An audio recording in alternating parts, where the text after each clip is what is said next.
meu irmão esvaziou minhas contas e desapareceu com a minha namorada.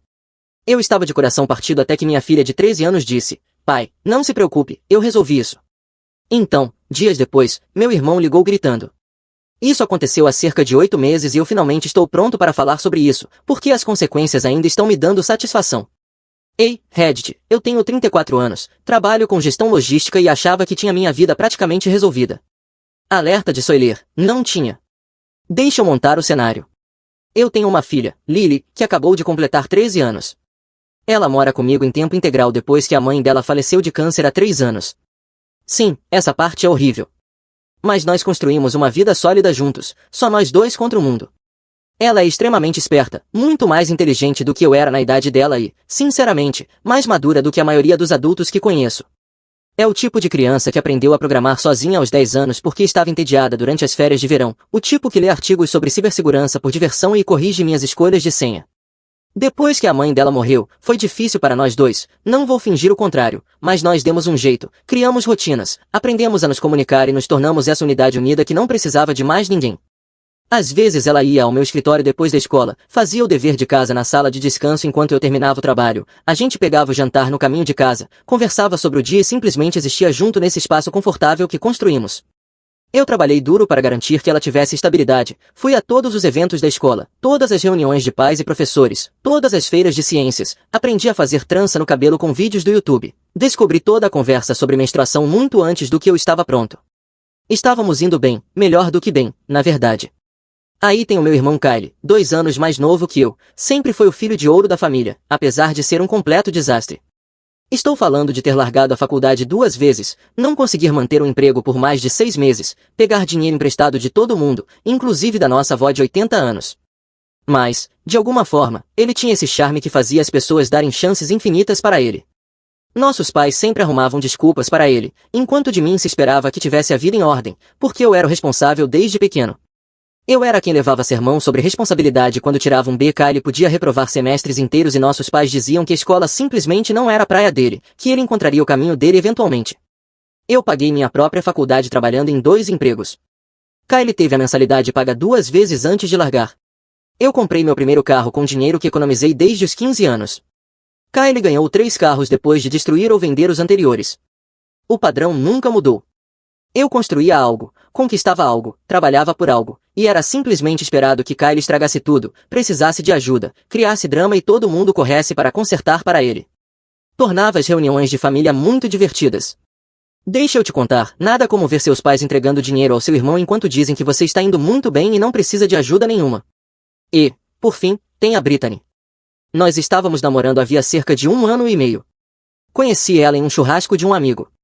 Ela era engraçada, parecia simples, trabalhava como higienista dental, tinha uma risada que fazia outras pessoas rirem, contava histórias decentes e não parecia exigente. As coisas estavam boas, não perfeitas, mas boas o suficiente para eu pensar em planos de longo prazo.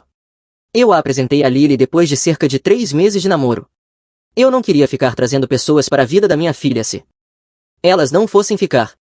Brittany parecia entender isso, disse que apreciava eu ser um pai protetor. Elas se davam razoavelmente bem, não eram melhores amigas nem nada, mas a Lily às vezes saía com a gente e não reclamava quando a Brittany vinha em casa. Para mim, isso já era suficiente. Brittany sabia do acordo desde o começo, Lily vinha sempre em primeiro lugar. Se houvesse um conflito entre algo que Brittany quisesse fazer e algo que Lily precisasse, Lily ganhava todas as vezes. Brittany dizia que entendia, dizia que respeitava isso. Olhando para trás, acho que ela só dizia o que eu queria ouvir. Havia pequenas coisas que eu ignorei, o jeito como ela ficava irritada se eu tivesse que cancelar planos porque a Lily estava doente, como fazia comentários sobre a Lily já ser velha o suficiente para ficar sozinha em casa com mais frequência, pequenas sugestões de que talvez eu fosse protetor demais, envolvido demais, focado demais na minha filha. Eu ignorava, dizia a mim mesmo que ela só não entendia porque não tinha filhos. Eu deveria ter prestado mais atenção a esses sinais de alerta, deveria ter percebido que alguém que diz respeitar suas prioridades, mas tenta constantemente mudá-las, na verdade não respeita nada. Mas eu estava sozinho, ela estava ali e era bom ter outro adulto por perto às vezes, então eu ignorei os sinais. E aqui é onde fica interessante. Há cerca de 9 meses, Kyle apareceu na minha casa com uma aparência péssima. Disse que tinha perdido o apartamento, estava atrasado no aluguel e precisava de um lugar para ficar por algumas semanas. A história era a mesma de sempre, azar, circunstâncias fora do controle dele, só precisava de um pouco de ajuda para se reerguer. Nossos pais aparentemente finalmente tinham cortado a ajuda financeira depois da quinta ou sexta vez que ele pediu dinheiro para o aluguel, então eu fui a próxima parada dele. Eu deveria ter dito não, de verdade. Todo instinto meu dizia que isso era um erro, mas ele é família e, apesar de tudo, ainda havia uma pequena parte de mim que pensava que talvez dessa vez fosse diferente, talvez se eu ajudasse ele realmente colocasse a vida em ordem. E sim, aparentemente eu sou um idiota, então deixei ele ficar no quarto de hóspedes, achei que 2 semanas não me matariam. Lily não ficou feliz com isso. Ela nunca gostou muito do Kyle, mesmo quando era mais nova, dizia que ele passava uma energia ruim. Quando eu disse que ele ficaria conosco temporariamente, ela olhou para mim e disse que isso ia acabar mal. Eu disse para ela dar uma chance a ele. Ela disse, quando é que dar uma chance a ele já deu certo alguma vez? Eu não consegui realmente argumentar contra isso, mas eu já tinha dito sim. 2 semanas viraram 3, depois 4, depois 6. Ele não estava procurando emprego, apesar de dizer que estava. Eu chegava em casa e ele estava no sofá, jogando videogame, exatamente no mesmo lugar em que eu o tinha deixado naquela manhã. Não ajudava com a louça, não tirava o lixo, não limpava nem a própria bagunça. Comia as compras que eu fazia, usava as contas de água, luz e internet que eu pagava e não contribuía com absolutamente nada. Quando eu tocava no assunto, ele ficava na defensiva, dizia que estava lidando com depressão, que precisava de tempo para se encontrar, que eu estava sendo duro demais com ele. Brittany ficava do lado dele, dizia que eu deveria ser mais compreensivo, mais solidário, que família ajuda a família. Ela me lançava aqueles olhares de decepção, como se eu fosse o irracional por esperar que um homem de 32 anos contribuísse com a casa em que estava morando de graça. Aquilo deveria ter sido um sinal de alerta gigantesco, do tamanho de uma sirene de ataque aéreo, mas eu só pensei que ela tinha um coração mole e não entendia como o Kyle funcionava. Eu não percebi que ela já estava do lado dele por um motivo. Eu trabalho muitas horas às vezes, gestão logística significa lidar com cronogramas de envio, problemas de armazém, dificuldades com motoristas, divergências de inventário, tudo isso. Em algumas semanas eu facilmente fazia 50 a 60 horas, especialmente nas épocas mais movimentadas. O trabalho paga bem, mantém um teto sobre nossas cabeças, financia a poupança da faculdade da Lily, então eu não reclamo das horas. Brittany trabalhava em horários mais normais, geralmente terminava por volta das 4 da tarde e tinha os fins de semana livres, a menos que houvesse uma emergência. Kyle estava sempre em casa, obviamente, já que não estava realmente procurando trabalho. Olhando para trás, eu consigo mapear exatamente quando tudo começou. Cerca de 3 semanas depois de Kyle se mudar, foi quando Brittany começou a arrumar motivos para aparecer em casa quando eu não estava. Dizia que só queria verificar como Kyle estava, garantir que ele estava bem, ou dizia que tinha levado comida que tinha preparado, achou que a gente gostaria. Sempre esses gestos aparentemente atenciosos que a colocavam dentro da minha casa quando eu não estava lá. Lily mencionou isso para mim uma vez, disse que Brittany vinha bastante durante o dia. Eu perguntei para Brittany de forma casual e ela disse que estava preocupada com o estado mental do Kyle, queria ter certeza de que ele não estava se isolando. Eu achei bonito da parte dela se importar. Sim, bonito. Você provavelmente já consegue ver para onde isso está indo. Eu comecei a notar pequenas coisas, o carro da Brittany na minha casa em dias em que ela dizia que ia trabalhar até mais tarde, Kyle de repente sempre de bom humor, tomando banho regularmente, lavando roupa, a porta do quarto de hóspedes trancada durante o dia quando eu chegava em casa para almoçar, o que era estranho porque Kyle nunca trancava portas. Eu ouvia sussurros que paravam abruptamente quando eu entrava pela garagem. Mas eu me convencia de que não havia nada errado, porque com certeza ninguém poderia ser tão lixo assim, certo? Com certeza meu próprio irmão não cruzaria essa linha. Com certeza Brittany, com quem eu planejava um futuro, não faria isso comigo. Eu inventava desculpas, dizia a mim mesmo que estava sendo paranoico. O carro era coincidência, Kyle finalmente estava colocando a vida em ordem, por isso estava mais animado. A porta trancada era por privacidade. Lily não estava acreditando. Ela observava a interação entre Brittany e Kyle nas raras vezes em que eu estava em casa quando Brittany aparecia, e eu conseguia ver o cérebro dela funcionando. Ela fazia uma expressão no rosto, um olhar desconfiado, calculista. Uma noite ela me perguntou, pai, você acha que a Brittany e o tio Kyle estão agindo de forma estranha juntos?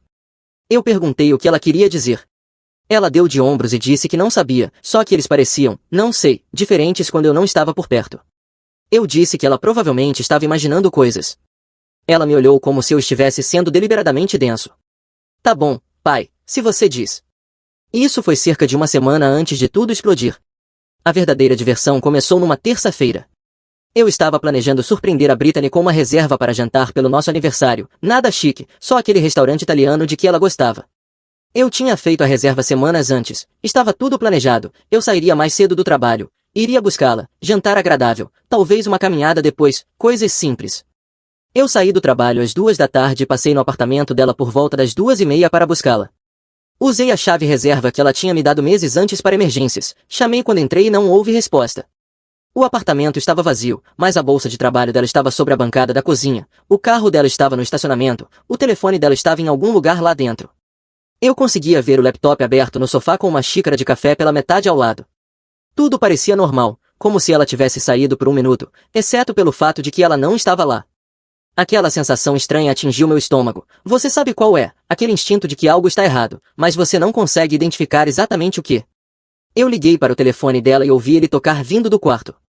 Entrei lá e o telefone estava no criado mudo ao lado da cama, vibrando com a minha ligação, conectado ao carregador, ao lado de um bilhete na letra dela com o meu endereço escrito e 2h30 anotado embaixo, o horário em que eu tinha dito que iria buscá-la, como se ela precisasse de um lembrete. Mas ela não estava ali, ela estava em outro lugar às 2h30, e eu sabia exatamente onde. Eu não sou um idiota, bem, eu sou, mas não a esse ponto. As peças se encaixaram todas de uma vez, o carro na minha casa, a porta trancada, os sussurros, o apoio repentino da Brittany ao Kyle, ela estar na minha casa durante o dia.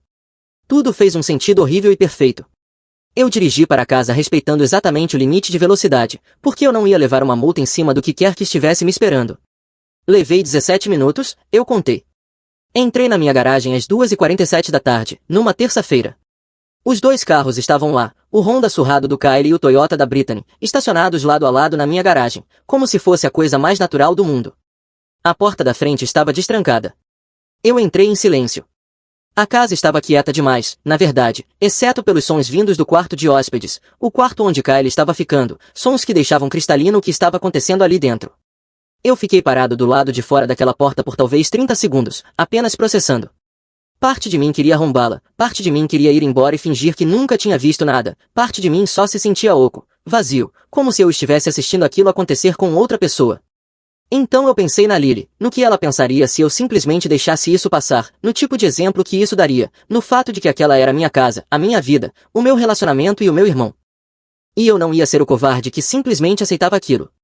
Peguei meu telefone, abri o gravador de voz, apertei para gravar, bati na porta com força suficiente para ser ouvido claramente por cima do que quer que estivesse acontecendo lá dentro. A correria lá dentro foi quase engraçada, quase. Muito movimento, sussurros apressados, o som de pessoas tentando se vestir rápido. Eu não gritei, não arrombei a porta, nem sequer levantei a voz. Apenas disse através dela, bem calmo, Kyle, Brittany, vocês têm 30 minutos para sair da minha casa. Depois disso, vou chamar a polícia por invasão de propriedade. O tempo de vocês começa agora. Então desliguei a gravação, fui até a sala de estar e me sentei no sofá, abri o número da polícia para situações não emergenciais no meu telefone, programei um cronômetro de 30 minutos e esperei. Minhas mãos estavam tremendo, não de raiva ainda, isso viria depois, mas de adrenalina, da completa irrealidade da situação. Meu irmão e minha namorada na minha casa, no quarto de hóspedes onde eu tinha deixado ele ficar por pura bondade. Eles saíram cerca de 15 minutos depois. Brittany estava chorando, maquiagem borrada, tentando arrumar o cabelo. Kyle tinha aquela expressão no rosto, quase um sorriso de canto de boca, como se estivesse tentando não rir, como se tudo aquilo fosse uma grande piada, como se ele tivesse ganhado alguma coisa. Brittany começou imediatamente, amor, por favor, deixe eu explicar, não é o que parece. Eu levantei a mão, para. Eu não quero ouvir. Mas você não entende. Eu entendo perfeitamente.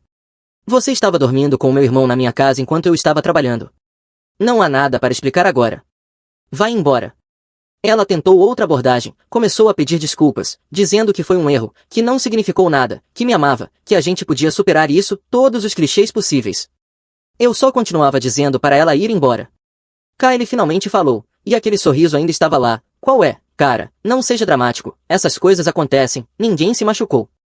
Eu olhei para ele, olhei de verdade para essa pessoa que compartilhava meu DNA, que eu defendi diante dos nossos pais, que eu deixei entrar na minha casa quando ninguém mais quis, e eu não senti nada, nenhum amor de irmão, nenhuma conexão familiar, nada.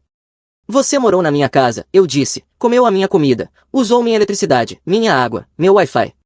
Eu te dei um lugar para ficar quando mãe e pai não deram, e você decidiu me pagar dormindo com a minha namorada. Acabou. Sai daqui. O sorriso desapareceu um pouco. Você vai mesmo me expulsar por causa disso. Você fez sua escolha, agora eu estou fazendo a minha.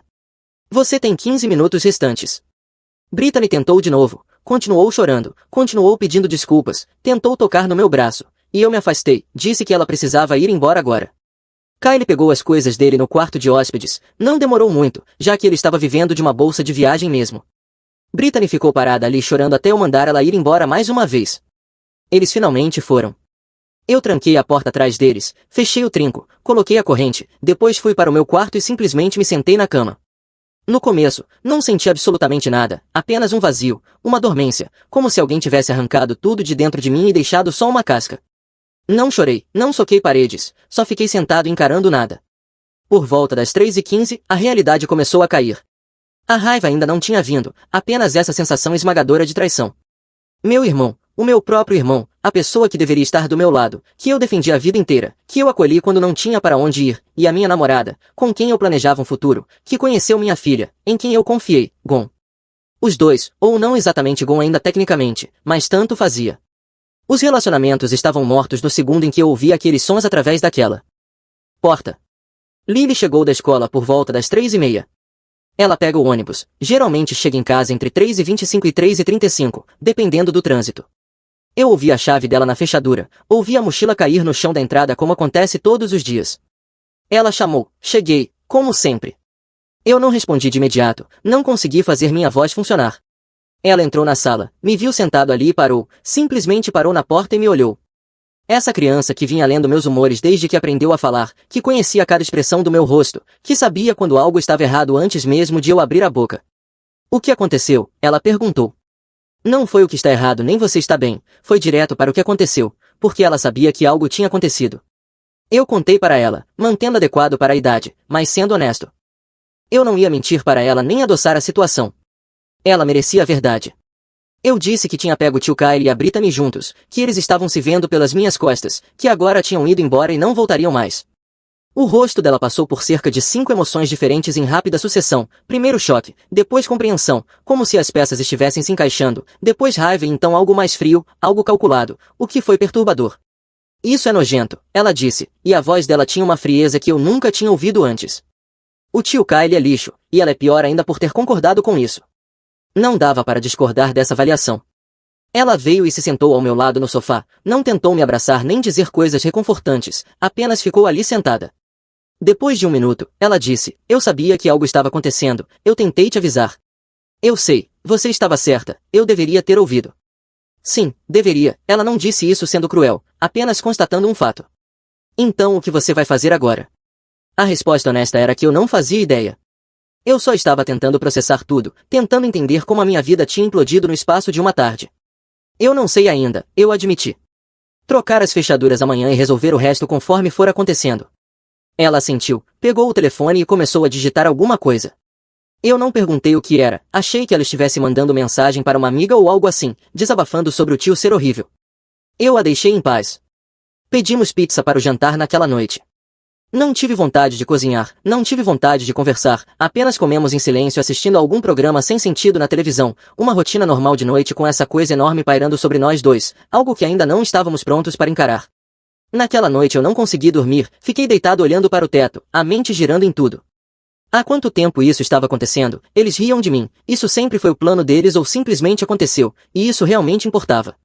Por volta das 2 da manhã, eu me levantei e comecei a pensar em coisas práticas. Eu não podia mudar o passado, mas podia proteger o futuro.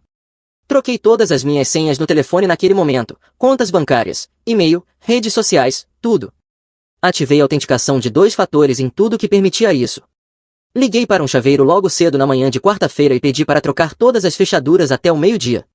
Custou $300, mas valeu a pena para saber que Kyle não poderia simplesmente entrar de novo.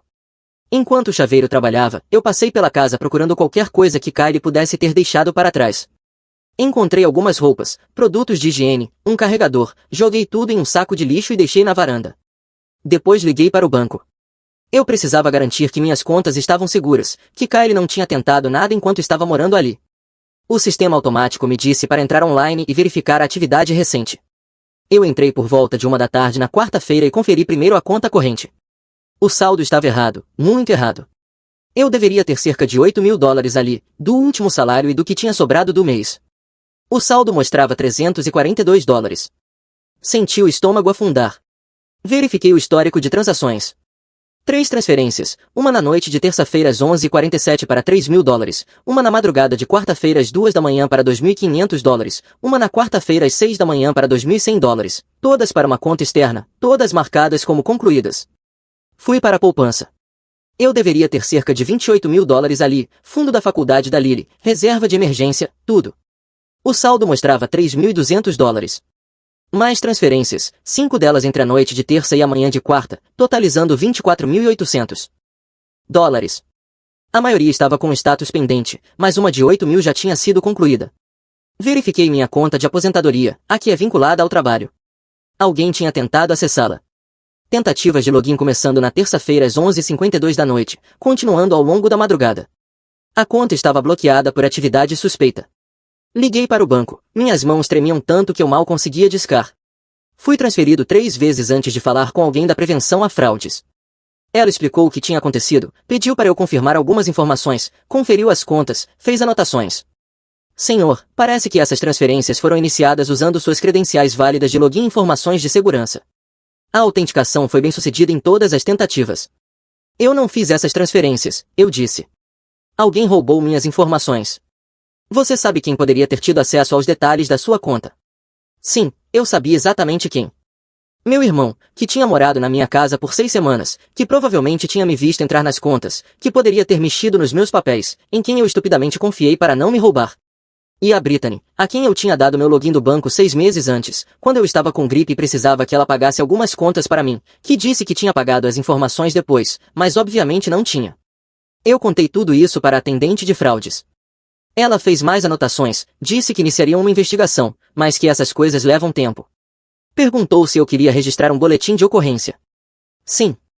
Eu passei a tarde de quarta-feira na delegacia, registrei ocorrência por roubo de identidade e fraude, dei a eles tudo, a linha do tempo, os valores, as informações do Kyle, o envolvimento da Brittany. O policial que fez o registro foi compreensivo, mas honesto. Disse que esses casos são difíceis de provar, especialmente quando envolvem família, mesmo com evidências, que poderia levar meses para resolver e que talvez eu nem recuperasse o dinheiro. Perguntei o que eu deveria fazer enquanto isso. Ele sugeriu procurar um advogado, congelar meu crédito, monitorar tudo de perto e, honestamente, aceitar que o dinheiro poderia ter sumido. Dirigi para casa me sentindo pior do que na terça-feira. Terça tinha sido traição emocional. Isso era destruição financeira. Aquele dinheiro representava anos de economia, a educação da Lily, nossa segurança, tudo transferido para a conta do Kyle enquanto ele planejava a saída. Na manhã de quinta-feira, acordei com 17 alertas do banco. Mais tentativas de transferência, todas bloqueadas agora que eu tinha denunciado a fraude, mas mostrava que Kyle ainda estava tentando. A conta de aposentadoria, os cartões de crédito, ele até tentou abrir uma nova linha de crédito no meu nome. O setor de fraudes do banco me ligou diretamente e pediu que eu fosse até lá com documento para assinar algumas declarações. Passei 2 horas lá na tarde de quinta-feira, analisando tudo. Eles conseguiram reverter as transferências da poupança que ainda não tinham sido concluídas. Recuperei cerca de $16.800 dali, mas o dinheiro da conta corrente já tinha ido embora, enviado para a conta do Kyle, que ele aparentemente esvaziou imediatamente em um caixa eletrônico, vários saques na noite de terça e na manhã de quarta, sempre no limite diário máximo. O total que eu perdi foi pouco mais de $43.000. Eu tinha cerca de $900 na carteira e o dinheiro da poupança que estava congelado durante a investigação, ao qual eu ainda não podia acessar. O pagamento da hipoteca vencia em 1 semana. As despesas da escola da Lily, mercado, contas de serviços, parcela do carro, seguro, tudo passava pela conta corrente. Tudo estava no débito automático e não havia dinheiro para pagar nada disso. Eu fiquei sentado no carro do lado de fora do banco e me senti completamente derrotado. Ainda não com raiva, isso viria depois, mas completamente derrotado. Meu irmão tinha me roubado 2 vezes na mesma semana, levou minha namorada, levou meu dinheiro e me deixou com prejuízo enquanto ele e a Brittany fugiam para começar uma nova vida financiada pelas minhas economias. Liguei para o meu chefe, expliquei que tinha uma emergência familiar e que precisava tirar uma folga pessoal na sexta-feira. Ele foi tranquilo, disse para eu tirar o tempo que precisasse. Bom chefe, não fez perguntas. Dirigi para casa meio em transe na tarde de quinta-feira, por volta das 4 da tarde. Lily já tinha voltado da escola, fazendo lição de casa na mesa da cozinha como de costume. Ela olhou para cima quando eu entrei, deu uma única olhada no meu rosto e largou o lápis. É grave, não é? Ela perguntou. Eu me sentei à frente dela e contei sobre o dinheiro, tudo, quanto tinha sumido, como aconteceu, o que o banco disse, o que a polícia disse. Observei ela processar tudo. Eu esperava que ela surtasse, chorasse, entrasse em pânico. Estávamos financeiramente arruinados, o fundo da faculdade dela tinha ido embora, nossas economias de emergência tinham sumido, estávamos ferrados. Em vez disso, ela ficou muito quieta, muito imóvel. Aquele olhar calculista voltou ao rosto dela. Então ela disse, pai, não se preocupe, eu já cuidei disso. Eu pisquei para ela. Como assim você cuidou disso? Ela puxou o telefone, abriu e me mostrou uma pasta com cerca de 40 capturas de tela, transferências bancárias, mensagens de texto, fotos, documentos que eu não reconhecia. Quando você fez isso? Eu perguntei. Na noite de terça-feira, depois que você me contou. Eu não consegui dormir, então fui investigar um pouco. Acontece que a minha filha de 13 anos é muito mais habilidosa com tecnologia do que eu jamais imaginei. Enquanto eu estava deitado acordado sentindo pena de mim mesmo, ela tinha invadido a conta de e-mail do Kyle, usando o método de recuperação de senha combinado com algumas informações que ela sabia sobre ele. Entrou no e-mail dele, depois nas redes sociais e começou a documentar tudo o que encontrou. As mensagens entre Kyle e Brittany, voltando 4 meses, planejando quando ficariam juntos, rindo de esconder isso de mim, falando em pegar meu dinheiro e fugir juntos. Brittany contando ao Kyle sobre minhas informações bancárias porque eu tinha dado minhas senhas para ela uma vez quando estava doente e precisava que ela pagasse algumas contas. Kyle planejando todo o roubo, discutindo quanto poderia pegar, quando fazer, para onde ir depois. Eles planejavam se mudar para o Arizona e aparentemente começar do zero com o meu dinheiro. Mas aqui vem a parte que realmente me fez sorrir pela primeira vez em dias. Lily não tinha apenas coletado provas, ela esteve ocupada naquela noite de terça-feira. Ela encaminhou todas aquelas capturas de tela para os nossos pais, para o último empregador do Kyle, para o chefe da Brittany no consultório odontológico, para os pais da Brittany que aparentemente não faziam ideia de que a filha deles estava envolvida com um homem morando com o próprio irmão, para minha família estendida, para amigos em comum. Depois, ela publicou uma versão cuidadosamente editada nas contas de redes sociais do Kyle antes de trocar as senhas e bloquear o acesso dele. Nada gráfico, nada que colocasse ela em apuros, apenas uma declaração simples. Para quem está se perguntando por que eu desapareci, eu roubei $43.000 do meu irmão depois de dormir com a namorada dele na casa dele. Se você já confiou em mim com qualquer coisa, talvez seja melhor conferir suas contas. A publicação ficou no ar por cerca de 6 horas antes de Kyle conseguir derrubá-la, mas até lá mais de 200 pessoas já tinham visto, compartilhado e comentado. Eu olhei para minha filha, essa criança que deveria estar preocupada com dever de álgebra, tarefas de casa e dramas de amizade, e eu não sabia se a castigava ou se a abraçava. Lily, você não pode simplesmente invadir as contas das pessoas, eu disse tentando soar como um pai responsável. Ela me encarou diretamente. Ele roubou da gente, ela te traiu, eles iam fugir com o seu dinheiro, pai, o nosso dinheiro, o dinheiro da minha faculdade, da nossa casa, de tudo. Eu não ia deixar eles simplesmente escaparem impunes. Difícil discutir com essa lógica. O que mais você fez? Eu perguntei, meio com medo da resposta. Ela sorriu, realmente sorriu. Eu enviei todas as provas para a polícia, para o detetive que está cuidando do seu caso. Achei que poderia acelerar as coisas. E talvez eu tenha enviado as capturas de tela para o setor de fraudes do banco, com uma linha do tempo detalhada de quando Kyle teve acesso às suas informações e quando as transferências aconteceram. Essa criança brilhante e assustadora.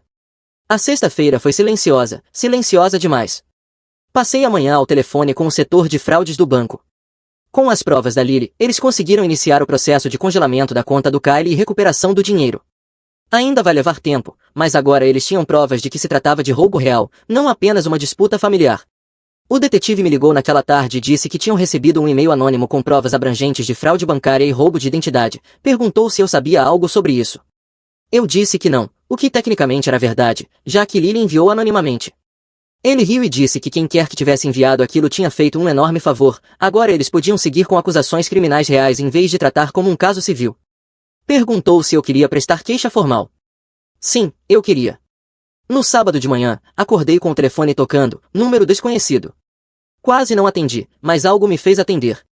Era o Kyle e ele estava gritando, gritando de verdade, completamente fora de si.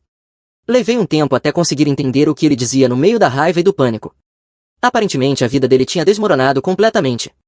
Nossos pais ligaram para ele na noite de sexta-feira depois de verem todas as provas que Lily tinha enviado. Nosso pai, que sempre protegeu Kyle, disse que tinha vergonha de chamá-lo de filho e cortou contato completamente. Nossa mãe ficou tão enojada que nem conseguiu falar com ele, apenas passou o telefone para o nosso pai. O antigo empregador dele enviou as capturas de tela para o novo empregador em potencial, o emprego que ele já tinha encaminhado no Arizona, perdido. Ligaram para dizer que decidiram seguir com outro candidato. O chefe da Brittany demitiu ela imediatamente. Aparentemente, roubar informações de pacientes para ajudar o namorado a cometer fraude violava cerca de 17 políticas do local de trabalho. A licença dela como higienista dental estava sob revisão pelo Conselho Estadual. Os pais da Brittany congelaram o acesso dela a um fundo fiduciário. Eu nem sabia que ela tinha um fundo desses, mas aparentemente os avós tinham deixado algo para ela que ela só poderia acessar aos 25 anos, exceto que os pais eram os administradores. Eles entraram imediatamente com a papelada para revogar o acesso dela permanentemente. A publicação nas redes sociais foi compartilhada mais de 400 vezes antes de ser removida. Pessoas que o Kyle conhecia do ensino médio, da faculdade, de empregos anteriores, todo mundo viu. O nome dele estava na lama. Mas aqui vem a melhor parte. Alguém denunciou o carro dele como roubado, porque tecnicamente nosso avô tinha sido fiador do financiamento, e quando vovô soube do que Kyle fez, ligou para a financeira e denunciou o uso fraudulento. O carro foi apreendido na manhã de sábado no estacionamento do motel barato onde Kyle e Brittany estavam hospedados. O banco congelou a conta onde estava o meu dinheiro e abriu acusações de fraude. O dinheiro ficou retido como prova, o que significava que Kyle não podia acessar, não podia usar, não podia fazer nada com ele. Ele estava quebrado. E a polícia emitiu um mandado de prisão contra ele. Tudo isso aconteceu entre a noite de terça-feira e a manhã de sábado. 4 dias. Minha filha tinha orquestrado a destruição completa da vida do Kyle em 4 dias. Kyle estava gritando sobre como eu tinha arruinado a vida dele, como eu podia ser tão vingativo, como nós éramos família e família não faz isso um com o outro. Eu deixei ele desabafar por cerca de 2 minutos, então eu disse com muita calma, acabou? Ele gaguejou e começou de novo dizendo que isso era um exagero. Kyle, você roubou mais de 40 mil dólares de mim, você dormiu com a minha namorada na minha casa, você planejou isso por meses, você ia pegar meu dinheiro e desaparecer. A única coisa que eu fiz foi registrar um boletim de ocorrência sobre um crime que você cometeu. Todo o resto se chama consequência. Foi aquela pirralha, não foi? Ele disse. A Lily fez alguma coisa. Ela é a única inteligente o suficiente para isso. Eu o interrompi. A minha filha não teve nada a ver com as suas escolhas.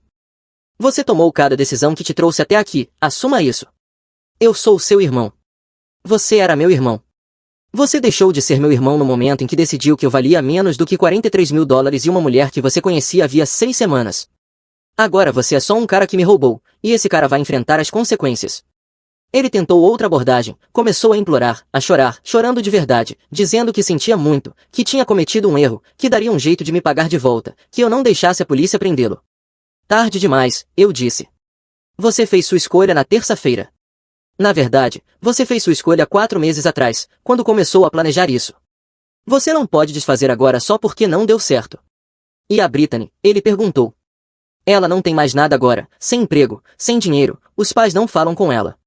Parece que vocês dois são perfeitos um para o outro então, eu disse. Ambos fizeram escolhas terríveis, ambos estão enfrentando consequências. Talvez vocês consigam se virar juntos. Eu vou para a cadeia, ele disse, e soou como se estivesse percebendo isso só naquele momento. Provavelmente, eu concordei. É isso que acontece quando se comete fraude. Ele desligou, ou talvez o telefone dele tenha acabado a bateria, de qualquer forma a ligação terminou. Fiquei sentado por 1 minuto com o telefone na mão. Lily entrou na cozinha, olhou para mim. Era o tio Kyle, não era? Ela perguntou. Era. Ele está bravo? Muito. Ela fez o próprio café da manhã como se nada tivesse acontecido, cantarolando enquanto colocava cereal na tigela. Eu observei aquela criança que tinha sistematicamente destruído a vida inteira de um adulto para nos proteger, e senti algo mudar no meu peito, orgulho talvez, ou simplesmente amor, provavelmente os dois. Ei, Lily, eu disse. Ela levantou o olhar. Obrigado por nos proteger, por ser inteligente, por se importar o suficiente para fazer algo. Ela deu de ombros. Você é meu pai, nós somos um time. Alguém mexe com você, mexe comigo. É assim que funciona. Simples assim. No mundo dela, era preto no branco. Alguém machucou o pai dela, ela machucou de volta, sem hesitação, sem dúvidas. As semanas seguintes foram um borrão de processos legais. Kyle foi preso tentando cruzar fronteiras estaduais, risco de fuga aparentemente, a fiança foi negada. Brittany cooperou com os promotores em troca de acusações menores, entregou tudo sobre como Kyle planejou tudo. O banco recuperou cerca de 38 mil dólares do meu dinheiro, o restante foi consumido por taxas. Minhas economias foram devolvidas integralmente, já que aquelas transferências nunca chegaram a ser concluídas. Levou cerca de 6 semanas no total para recuperar o dinheiro, 6 semanas equilibrando contas. Meu chefe ajudou com um adiantamento do salário. Meus pais pediram desculpas por terem acobertado Kyle. Meu pai parecia genuinamente abalado. Eu disse a ele que ações importam mais do que palavras. Esteja presente para Lily, eu disse. Ela foi quem nos salvou. Eles passaram a fazer isso, começaram a aparecer mais, a levá-la para sair uma vez por semana. Nossa família extensa cortou Kyle completamente. Ninguém queria ter nada a ver com ele depois de ver o que ele tinha feito. Kyle se declarou culpado para evitar julgamento. O advogado aconselhou que, com as provas contra ele, um julgamento só resultaria em uma sentença mais dura. Decisão inteligente, provavelmente a primeira decisão inteligente que ele tomou em anos. A audiência de sentença foi no fim de abril, cerca de 10 semanas depois de tudo ter acontecido. Eu compareci, queria olhar nos olhos dele mais uma vez, queria que ele visse que eu não estava recuando, não estava perdoando, não estava deixando isso passar. O tribunal era pequeno, só eu, Kyle, o defensor público, o promotor, a juíza e uma taquígrafa. Kyle estava acabado, macacão laranja, algemas, sem se barbear havia dias, tinha emagrecido, bom. A juíza revisou o caso, perguntou a Kyle se ele queria fazer uma declaração. Kyle se levantou, olhou para mim e começou a chorar, não o choro agressivo da ligação, mas um choro patético e desesperado. Ele pediu desculpas, disse que tinha feito escolhas terríveis, pediu clemência, disse que pagaria cada centavo. Eu fiquei sentado sem expressão, não reagi, não dei nada a ele. A juíza também não se impressionou.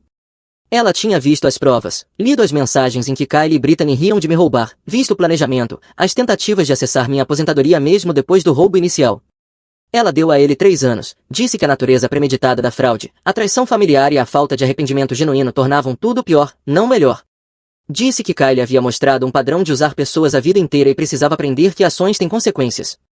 O advogado tentou argumentar por liberdade condicional, disse que Kyle não tinha antecedentes, estava passando por um momento difícil, demonstrava arrependimento genuíno. A juíza encerrou isso rapidamente. Disse que planejar um roubo por 4 meses e executá-lo não é um momento difícil, é um crime. Disse que chorar no tribunal não é arrependimento, é autopiedade. 3 anos. Provavelmente cumpriria 18 meses com bom comportamento. Kyle olhou para mim enquanto o levavam embora.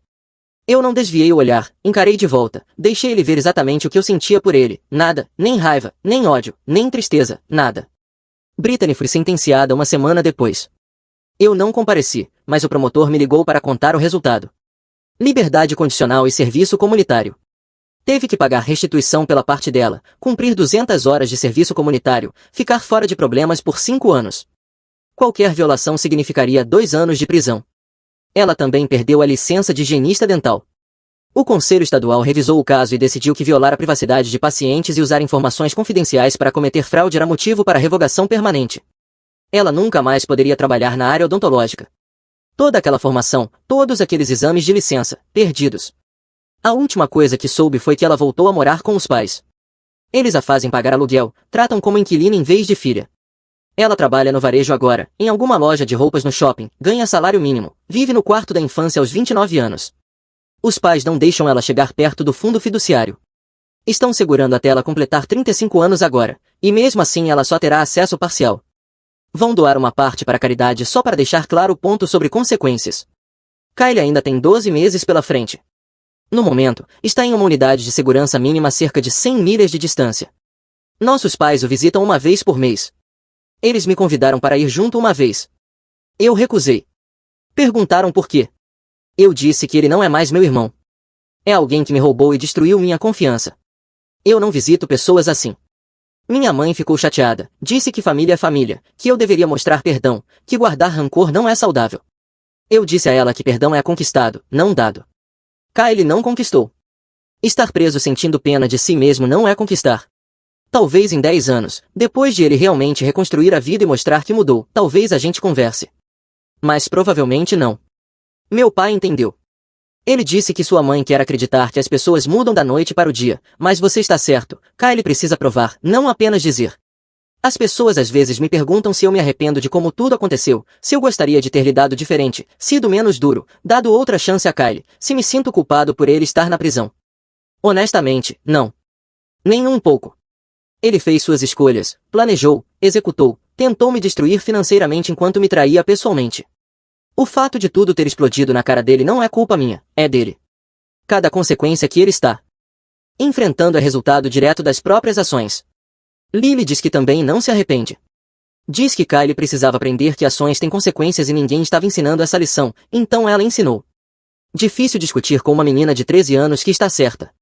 Outro dia recebi uma carta do Kyle, escrita da prisão, um texto longo sobre como ele teve tempo para pensar, percebe que o que fez foi errado e espera que um dia eu possa perdoá-lo. Eu li uma vez e depois joguei no lixo reciclável. Talvez em 10 anos eu me sinta diferente, talvez o tempo me torne mais perdoador, mas agora não tenho nada a dizer a ele. Ele queimou essa ponte, jogou gasolina nela e botou fogo. Você não pode voltar disso só porque escreveu uma carta bonita da cadeia.